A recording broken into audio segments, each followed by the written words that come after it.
ეთერში დაგიბრუნდით გადაცემით ჯანმრთელი დილა კლინიკა მზიური იმედის რადიომედის ერთობლივი პროექტი გახლავთ და რაც შეეხება საუბრის თემას რადიოლოგია ბავშვებში ჩვენი სტუმარი ექიმი რადიოლოგი შალვა წინწყალაძე ბატონ შალვა მოგესალმებით მშვიდობისა თქვენ ჩვენს რადიო მსმენელს მადლობა რომ ამ საინტერესო თემით შემოგვიერთდით და რაც შეეხება რადიოლოგიურ კვლევებს ბავშვებში რა თქმა უნდა მშობლებს აინტერესებთ რა საკიდან არის მიზანშეწონილი როგორ მოვამზადოთ ბავშვი რა უნდა გავითვალისწინოთ რადიაციული და ინტერვენციული პროცედურების დროს კიდევ რამდენიმე კითხვა გვექნება და მოდით დავიწყოთ იმით თუ რა საკიდან არის მიზანშეწონილი ბავშვებში რადიოლოგიური კვლევები რადიოლოგიური კვლევები ტარდება ყველა ასაკში მოსაწყობნის პერიოდიდან ანუ მშობიარობიდან ქვეყანაზე მოვლენამდეც კი გააჩნია რა კითხვებზე არის გასაცემი პასუხი ყველაზე ასე ვუწოდოთ უწყინარი და მარტივი და ამ დროს ძალიან ინფორმატიული მოგეხსენებათ არის ულტრავგერა ანუ ეკოსკოპია როგორც ხალხი უწოდებთ და ნაყოფის კვლევა ყველა დედამიწის თანამედროვე მსოფლიოში არის აუცილებელი პირობა, რათა წინასწარ იყოს მომზადებული მშობელიც სამედიცინო პერსონალის თურმე დარღვევა წინასწარ უსაწყობნის პერიოდში გამომჟღავნდა და გამოგვინდა და შესაბამისი მომზადება ჭირდება გარემოს, რომ ასეთ ბავშვს, ასეთ ახალშობილს დროულად აღმოუჩინოს შესაფერისი დახმარება. დანარჩენი ახალშობილობაშიც ასევე ფართედ გამოიყენება ეკოსკოპია თავისი უწყინარი ბუნების გამო და როგორც ვთქვი ძალიან მაღალი ინფორმატიულობის გამო, იმიტომ რომ ულტრავგერას უჭირს სქელი განხილვადი ქსოვილის აირით გადაბერი ნაცვლადობის გავლა და მოზრდილებში მასიურ პაციენტებში ინფორმატიულობა ბევრად ნაკლებია ვიდრე ცხელ მცირე ასაკის ბავშვებში და ამიტომ ძალიან ფართედ გამოიყენება როგორც გითხარით მშობიარობის შემდეგ არის ქვეყნები სადაც ევროპის ქვეყნებს გულისხმობ პირველში სადაც მეჯბარძაყის სახსრის დისპლაზიაზე ანუ მის მდგომარეობის შეფასებაზე კეთდება ყველა ახალშობილში ულტრავგერა ასევე ძალიან გავრცელებულია ეგრეთ წოდებული ნეიროსონოსკოპია ანუ თავის სპლინის ულტრავგერით კვლევა რომელიც შესაძლებელია მანამ სანამ ყიფლი ბანდები და პირველი ყიფლი ბანდია გაუძვალებელი და ღია მისი გავლით შესაძლებელია თავის სპლინის შეფასება და თუ რამე მეორე დაუბრუნდები ნათქვამს მოსაწყობნის დროს რამე გადახრა ჩანდა რომელიმე ორგანოს შეფასება ნაყოფისა იყო შეუძლებელი მუცლის გულში მაგალითად ნაყოფის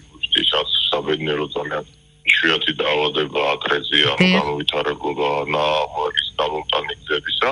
მაშინ რა თქმა უნდა ახალშობილებს პირველ რიგში ასეთი ეჭვების გადასადასტურებლად ან უარყოფის მიზნით უკეთდება და უტარდება ულტრავგერით კვლევა ზოგჯერ არის შეგუბებული შარდით ციკლოსი ამისი ამუშავების ასე ვთქვათ ანუ შარდის დაცლის ციკლი ან განიტვირთა შარდის და მშობიარობის შემდეგ და ასე შემდეგ უამრავი კვლევა ასე რომ ესეთი სტანდარტი რამდენიმე ჩამოთვალე რაც ასეთი დანარჩენი უფრო წინაპირობების მიხედვით გასაგებია, როდესაც ვსაუბრობთ ჩულ ბავშვებზე, საინტერესოა თუ ზოგადად აი ბაღის ასაკის ბავშვი როგორ უნდა მოვამზადოთ რადიოლოგიური კვლევისთვის, იქიდან გამომდინარე, რომ თუნდაც სტრესი არ იყოს მისთვის, რადგან მაინც შეუცნობელია ეს არ იცის ხო, რასთან აქვს საქმე. რა უნდა გავითვალისწინოთ ამ პროცედურების დროს? ბაღის და მცირე ასაკის ბავშვები ყველაზე რთული ასაკია და მეტახმებით იმიტომ რომ შეუცნობელი შიში აქვს საუბარი მიდგომა აქვს და ხშირად დაარჭრის და ამიტომ მაქსიმალურად უნდა მოვარიდოთ რა თქმა უნდა უარყოფითი გარემოებები მაგალითად მე როდის მეცვა ხალათი ბოლოს არ მახსოვს თეთრი ხალათი ან მოსვაფერი ხალათი რომელიც უნიფორმა თან და რაღაც სპეციალურ გარემოსთან ასოცირდება ჯობია არ ეცვას ექიმს და თუ აგვირდებით წვეჭი ოდითგანვე სულასე ჩანდა ექიმს ბავშვთა ექიმს ხალხს უწევს იშვიათად ეცვა ხალათი იშვიათად ეპარა კუდი ჩაჩი როცა ჩვენ უწოდებთ და შესაბამისად არ იწევდა იმ პირველად დაგაბულობას და უაფრით განწყობას ასევე რა თქმა უნდა ჯობია და ამაში არაფერი ახალი არ არის თუ კედლები იქნება მოხატული რაღაც საბავშვო. კი ბატონო. ნუ გარემო უნდა შეუქმნათ შესაბამისი გარემო რა თქმა უნდა. შეიძლება წყნარი მუსიკა, შეიძლება სათამაშოები დავახვედროთ და მიუხედავად მცირე ასაკისა ესეც დადასტურებულია რომ ბავშვი უკვე არის პიროვნება და სასურველია იქნება კითხოს შეიძლება დაქინჯვა შეიძლება ისეთი დაგადო და ასე შემდეგ და ასე შემდეგ და ახლა სხვა ეთიკის ნორმები სამედიცინო ჩემგან უხერხულის კია მოუყვეთ ჩვეულებრივი მიზნობა რომელიც ბავშვებს მოწონს და ერთი აუცილებელი პირობა კიდე თანამედროვე აპარატებსა აქვს ესეც დიდი ხანია დანერგილია გონიერ ქვეყნებში გელი ეგეთოდებული ჟელე რომელიც ყველა პრობლემა იცის რომ ультრავგერის ამ შემთხვევაში ультრავიოლეტებს რომ გამოიყენება უნდა იყოს თბილი იმიტომ რომ არც თუ ისე იშვიათად მომხდარა დაითანხმებს პაციენტს და ბავშვი გენდობა მოყვება გაჩუმდება მუცელს განახევს რაღაცა ესაუბრება და ამ ცივი გელის დადება საერთოდ თავდაპირა ყველაფერი და თანამედროვე აპარატებს მოყვება ჩამონტაჟებულია სპეციალური ბუდე სადაც ბოთლი გელი და თბება ეს გელი და ამ სტრესის ეს ნაწილიც მოხსნილია. კი ბატონო და ზოგადად რა ინტენსივობით არის მიზანშეწონილი მსგავსი კვლევების ჩატარება ბავშვებსა და მოზარდებში? ინტენსივობა, სიხშირე და კვლევის სახეობა დამოკიდებულია იმ კითხვებზე, რომელზეც აუცილებელია პასუხის გაცემა. ადრეც მithავს მე მგონი ჩვენს გადაცემებში მაღალი რადიაციული საშიშროების შემცველი კვლევების კი მაგალითად კომპიუტერული ტომოგრაფია შეიძლება რამდენჯერმე ჩატარდეს 1-2 დღის განმავლობაში თუ არის ტრავმა და თუ არის სათიცოცხლო ჩვენება და თუ არის გადასაწყვეტი რამე ღრმა მაგალითად ნეიროქირურგიული თავის ტრავმების დროს ვამბობ პირველ რიგში ჩარევა აუცილებელია, როდესაც საკითხი დგას პაციენტის სიცოცხლის შენარჩუნებას. მაშინ რა თქმა უნდა, ამ საშიშროებებს უღულებელყოფთ, იმიტომ რომ არჩევანი გვაქვს ცუცა და უარის შორის, ხო? და თვითონ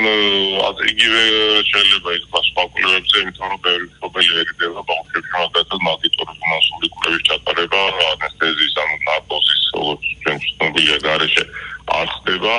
თანამედროვე სანარკოზის საშუალებებს ნაკლებად აქვს ბევრად შემცირებული აფუაფოფიტი გავლენები ნერვულ სისტემაზე და ასე შემდეგ, მაგრამ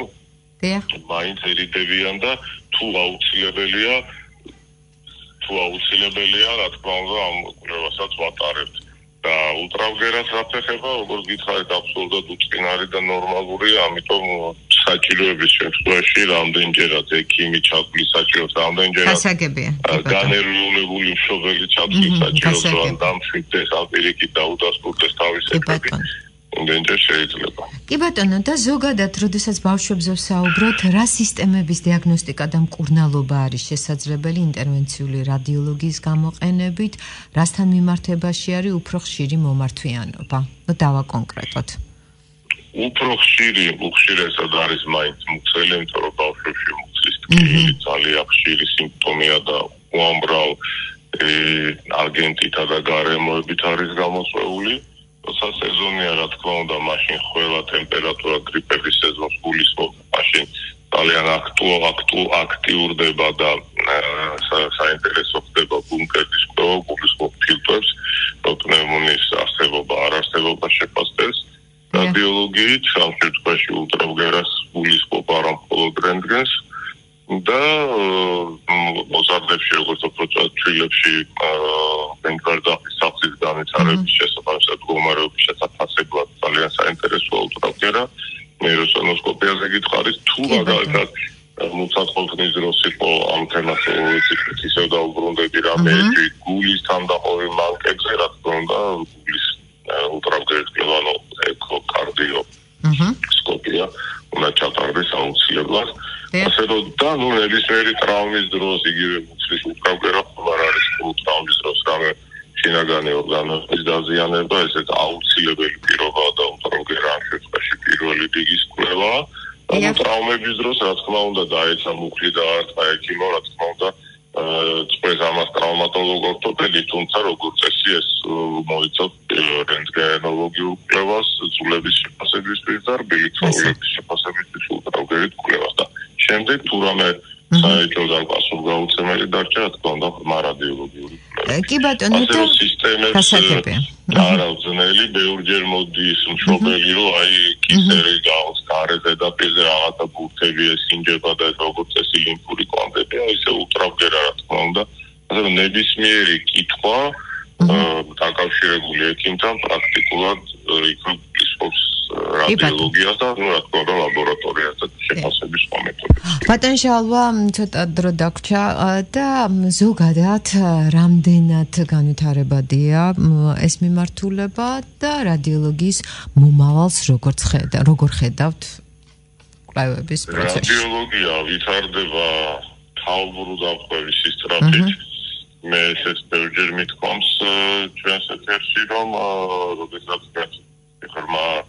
კომპიუტერიზირებული კვლევები, მაგალითად